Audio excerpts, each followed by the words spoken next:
Hello everyone, welcome back to our course. Next, we are going to introduce big data ecosystem and common tools which might be helpful for you to do technology selection. At first, there is a graph that shows the development trend of big data. From the graph, we can find that the concept of big data evolves quite a lot. And with the development of information technology and data applications, more and more concepts and technologies have been added into big data.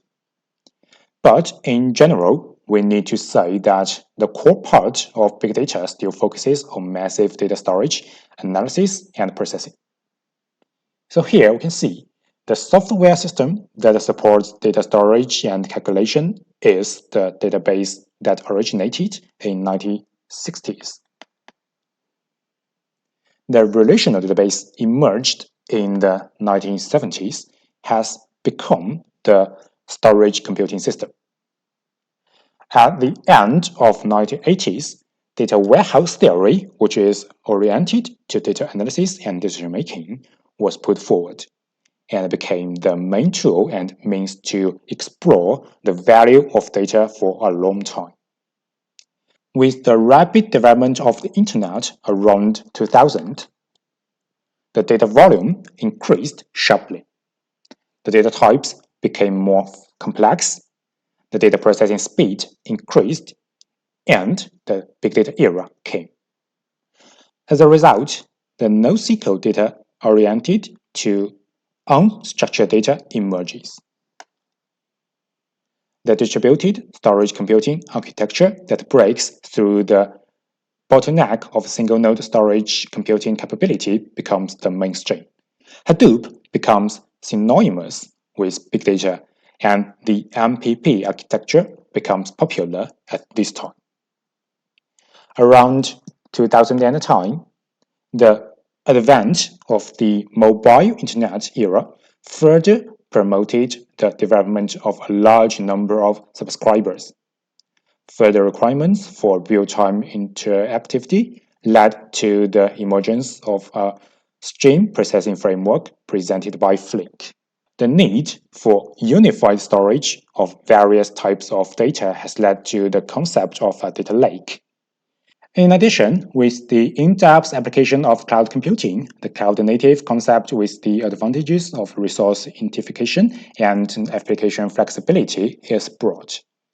Big data technology has completed the transformation from private deployment to cloud-based deployment and then to cloud-native.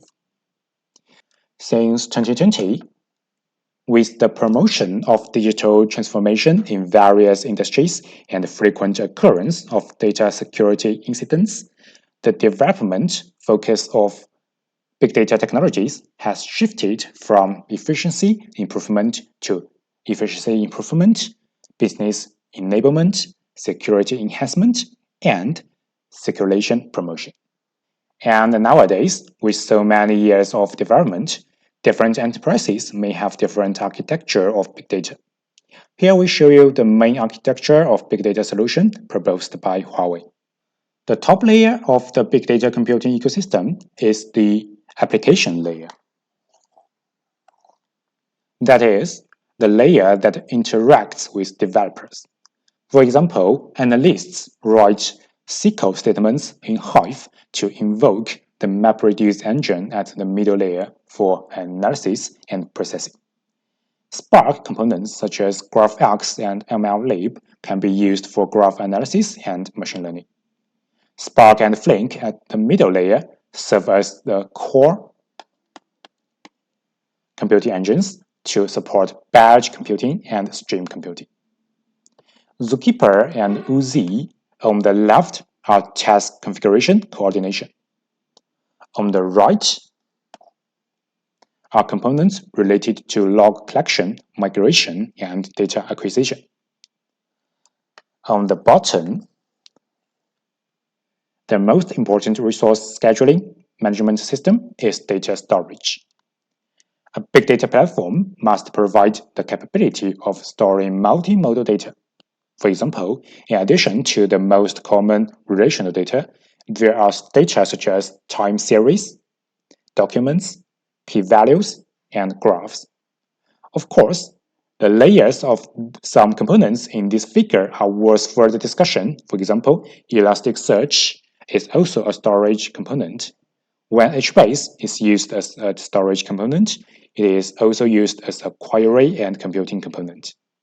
Flink can also be placed at the bottom layer as a component for direct interaction between developers. Overall, the whole big data ecosystem is like this. And finally, we can show you some commonly used tools in this map.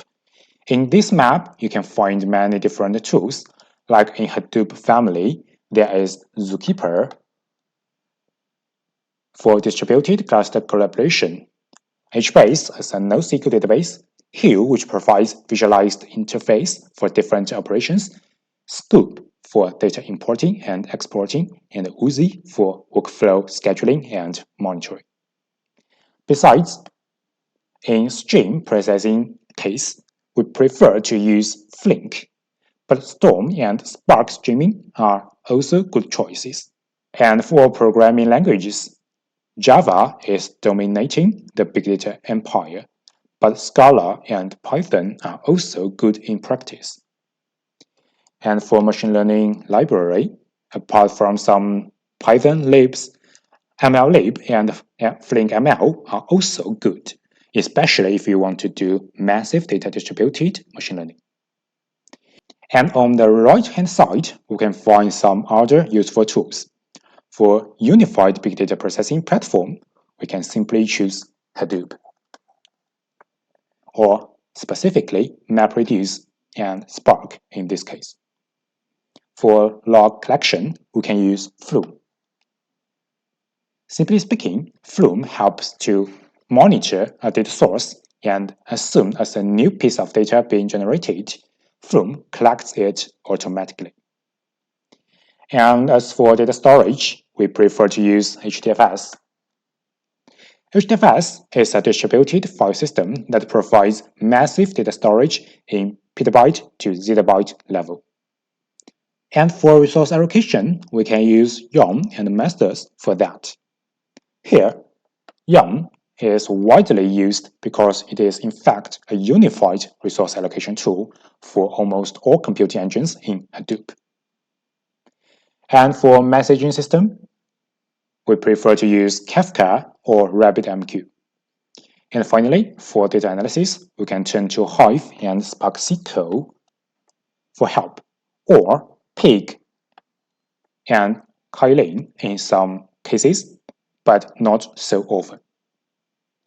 Here, we can just show you the very basic skill map for all the tools, but if you find any interest in those tools, we recommend you spend more time for exploration.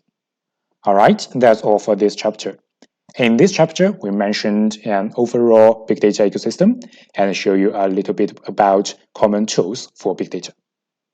Thanks for your listening and hope you guys enjoy all the contents we introduced so far.